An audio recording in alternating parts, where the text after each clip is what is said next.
Motive4Change. We want to apologize for not being here for 2 weeks, but we have very good reasons, and I swear that Matthew's going to tell you them. Go on, Matt. Sure. All right. Well, to tell you the truth, we've all been kind of busy with our personal lives.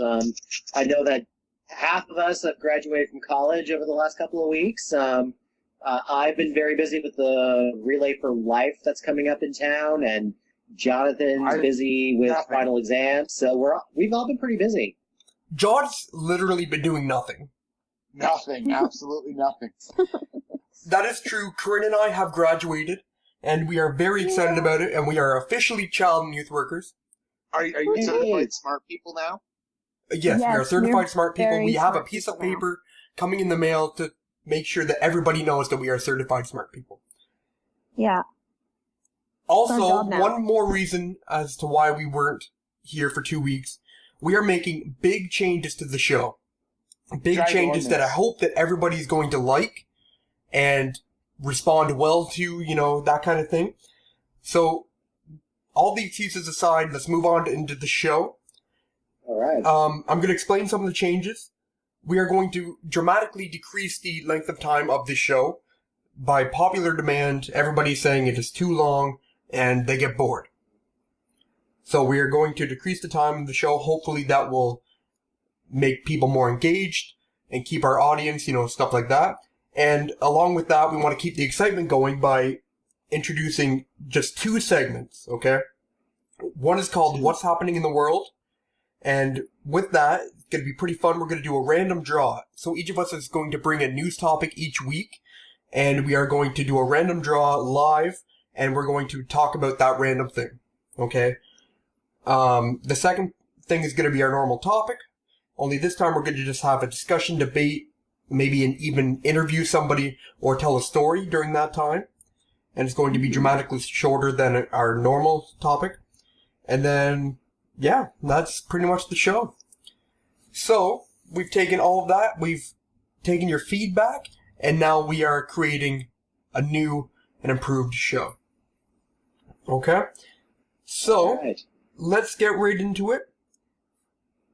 Let's get everybody's news topics. Okay. So, let's start with Carine. Alright, so mine was about high-functioning autism creating challenges in public service. Alright, what about yours, Jonathan? 1 second.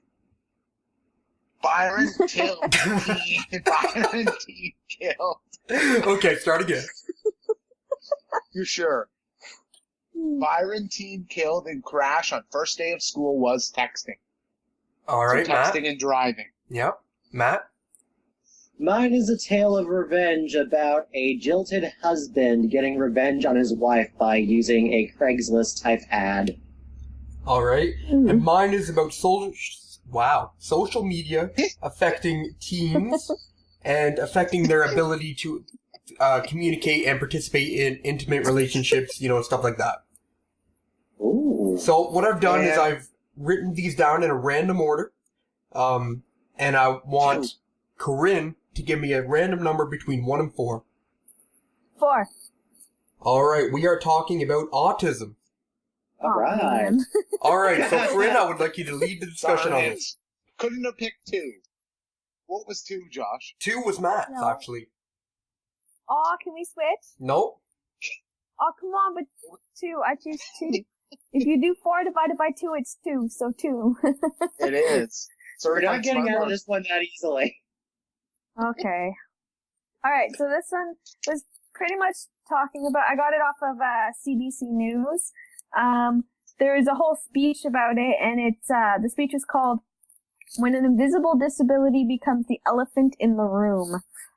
And it's a 9-minute speech, so you can go look at that on CBC News, but, they're just about, like, employees complaining that autistic people are too hard to work with because they don't understand everything and all that kind of stuff. And I found that very, well, given the fact that I have an autistic brother, it just, I don't know, I found that very mean, very discriminatory, and yeah. I would like Any thoughts? to make a comparison. That's kind of like saying that African Americans can still not sit at the back of the bus. Exactly. Or at the front of the bus, I mean, sorry. Mm-hmm. Front of the bus. Yeah. So all of the leaps and bounds that we have been making in the social world in terms of accepting people with differences or challenges or anything like that, I feel that that article in particular is setting that back at least 100 years. Exactly, and I found it unbelievable. It was just kind of like, oh my god, really? Huh. Yeah, the thing is that there's different kinds of autism. I mean, it can't be like singly defined as like what type of thing. I mean, like you have people with mild autism, you have people with severe autism, you have people who might have Asperger's syndrome, which is like a lesser form of it. And there's different ways and different techniques that a lot of people can use to incorporate these people into workplaces more. I mean, like, obviously some people have different talents that other people might not have. And I think every workplace has a responsibility and such to try and accommodate these people so that they can find the best jobs for them. Yeah, not only that, but we're, in schools anyway, we're working towards something that's called, like, inclusion or inclusivity, which is the opposite of the segregation. And absolutely.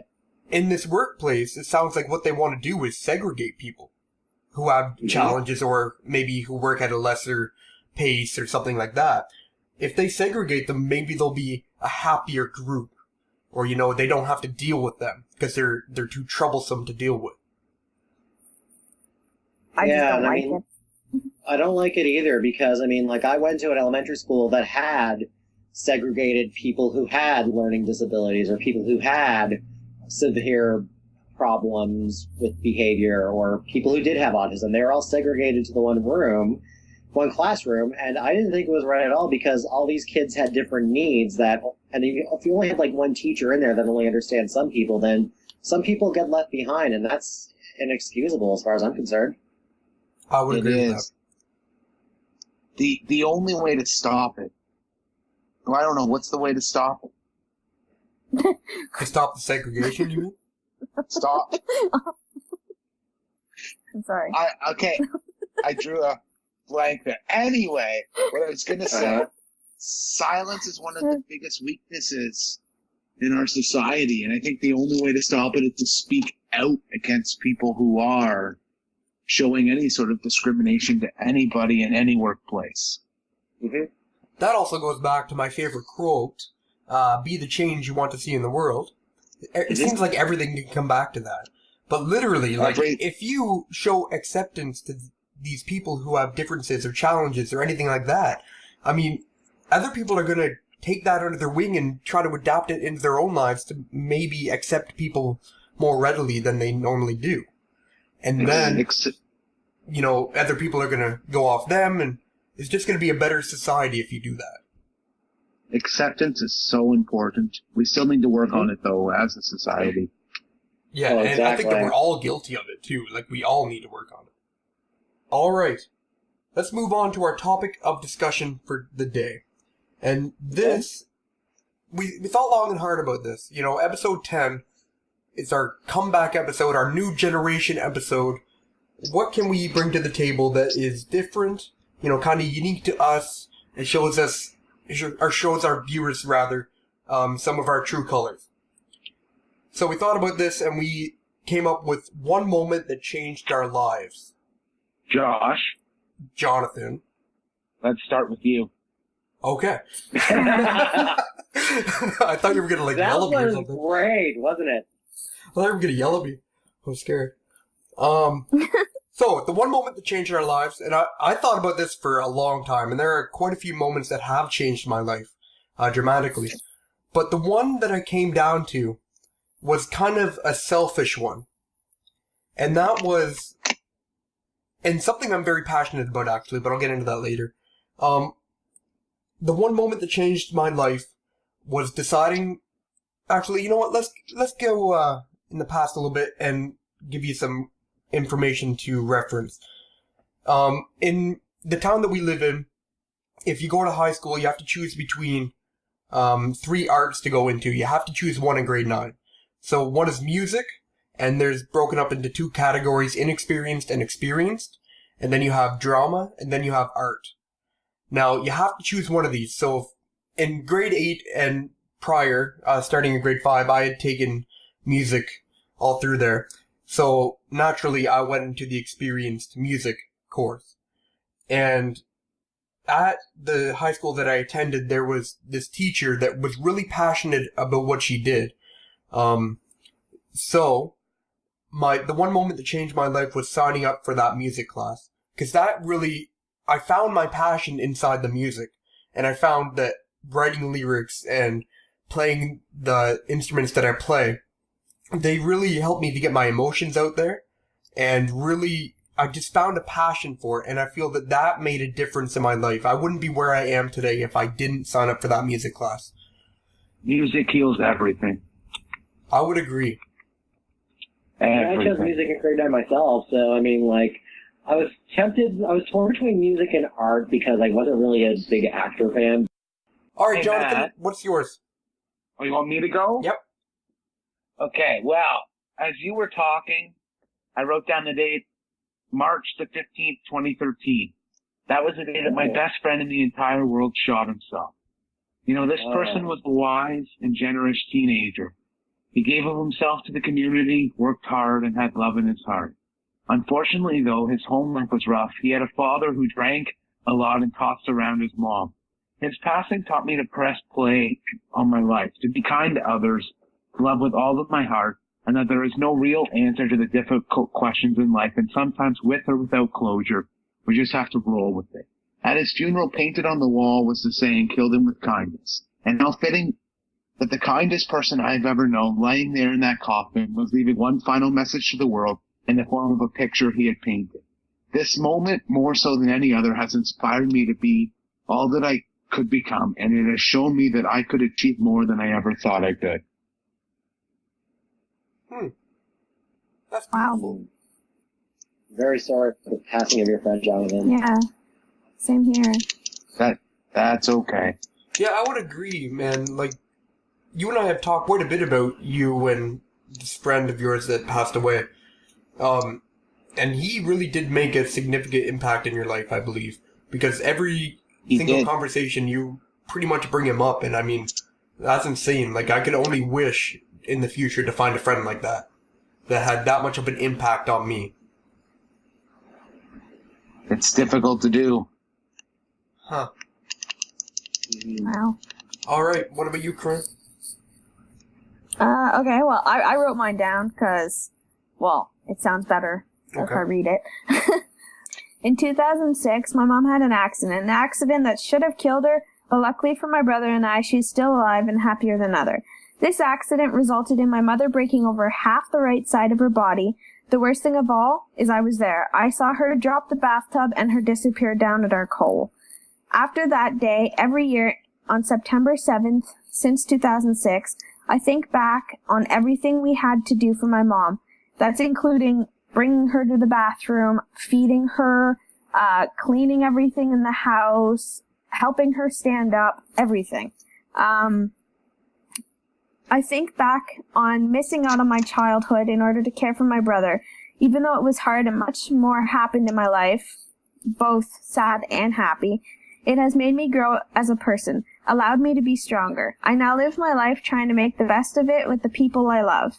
I don't want to have to deal with the thought of, and I put this in brackets, you never know what you got until it's gone. Close brackets. Yep. Wow.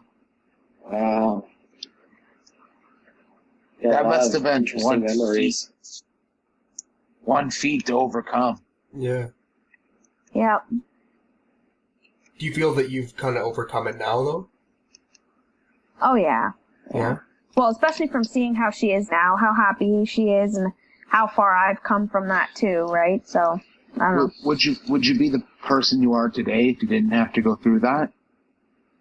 I don't think so. I grew up a lot faster than I had to. So, I guess the question remains, would you change it? No. Well, I'd change the fact of her falling and getting hurt and stuff, but, I mean, I would not go back for my childhood, I think. I like the way I had to grow up. That's very mature. I like that. Yeah. All right, Matt. Okay, well, this is going to be hard for me because I don't usually like to talk about this moment, but considering that this is episode 10, I'm going to get it out of the way, and maybe somebody can learn something from it. So, we're going to go back to the year 1997, which is the year I was 16 years old. And most people refer to the 16th year as being like the sweet 16. Mine was anything but. It was a year in which I experienced a lot of pain. It was a year I experienced a lot of hardships. And the moment that I want to single out is on December the 1st of 1997. That was the day that I had already undergone a lot of school. Like, I had really, really bad abuse towards me in school. Like, kids would bully me in school. They would set my locker on fire, and they spread rumors about me. It was just not a fun experience. And on December 1st, I logged on to my computer class because I was like, it was like a class on learning how to use the internet, because 1997 was still fairly a new year for the internet. And I got this message in my email address that said, quote unquote, "You're fat, you're stupid, you're ugly. Why don't you go and kill yourself and make school a lot better place?" And Oh my God. on the evening of December 1st, 97, I actually plotted my own suicide attempt. I had it all figured out. I knew exactly what was going to happen. I had everything plotted out. I never told anybody about this. I mean, I just told my family maybe about a year ago. So that's how ashamed I was about it. And I mean, I had the whole thing planned out, and I don't know what it was that made me chicken out and not do it, but I couldn't go through with it. I mean, it was just, I had so much pain going on, and I was filled with so much confusion, and it was just one of those experiences that I just wanted the pain to end, but something was telling me that going through with the suicide attempt would not be the right way to go about doing it. And if anything, I think that maybe changed my life, because it taught me that it was the easy way out. And anybody who knows me knows that I never do things the easy way. I'm always challenging myself. I always do things. I mean, I'm doing a relay for life, and prior to that, I never got any exercise before in my life. So I mean, if anything, this suicide attempt, or the suicide plan, I should say, I never actually attempted it, but the suicide plan kind of made me look at things a lot differently. And I still have issues with sharing my problems. I tend to bottle things up a lot, and I'm trying really hard not to do that because of other issues, which I'll probably talk about later on in other episodes. But yeah, December 1st, 97. That was the day I was supposed to die, but I did it. Yes. Matt, if you could go back to the person who sent that email and tell them one thing, what would you tell them? Or her, Well, whoever sent that email. Yeah, that's the whole thing, because I never actually found out. I mean, I heard rumors as to who it was, but I never actually did find out. So let's say that they were listening. I just want to ask them why they'd even go about doing that. What kind of purpose would they get out of trying to do something like that? I want to know. I just want to know why. I mean, I wouldn't be angry. I mean, maybe I'd be a little bit angry, but I just want to know why. That's fair enough. You know? And what would you say to anybody who may be plotting suicide? Don't do it. I mean, back in 97, there was really no, nothing out there that I could talk to. I mean, we had Kids Help Phone, and I did call and you know what? I ended up getting a busy signal, so that certainly didn't help matters much. I mean, I'm not knocking Kids Help Phone. It is a wonderful organization. I really am not knocking it. It's just that back in 97, they needed more counselors to man the phones, I guess. But I mean, there's a lot more options out there for young people. They do not need to consider it as an option at all. They just need to speak to somebody. And a lot of the problem that I had was that I didn't really trust a whole lot of people. I mean, I didn't even feel comfortable talking about it with my family because I honestly didn't think that they'd understand. because I don't think any of them have ever felt that way. It was just hard, you know? Wow. You know what we all need? Really hard. We all need a group hug. An air group hug. Oh. That's one of the yank at the heartstrings. Oh, that was, yeah, I mean, like, I guess I'm glad I went last, because mine is obviously the most, Well, Matt, I would like to say that we appreciate and love you for still being here. Thank you. Yeah. And sometimes. And I'm glad I got to meet you today. Like, that was exciting. Carine and I actually met each other in person after, 10 episodes? So it's like, yeah, we still haven't met Carine. Oh, it'll come. Oh, yeah. Well, that is everything from us here at Motive4Change. We hope that you have enjoyed the show. If you have a topic suggestion for a future show, please leave it in a comment under this video. If you enjoyed the show, go ahead and show us just how much by slapping that like button. If you really enjoyed the show, slap a friend and share it with them. Just kidding, don't slap them, but please do share. It helps us out immensely. We are on Twitter at Motive4Change. Give us a follow and we will be sure to lead your way. We are also on Facebook. We have a new Facebook page. Our link is in the description, or you can find us at facebook.com/Motive4Change. And one final thing from us here at Motive4Change, be the change that you want to see in the world. Top of the morning to ya. Good afternoon. Good evening. And good night.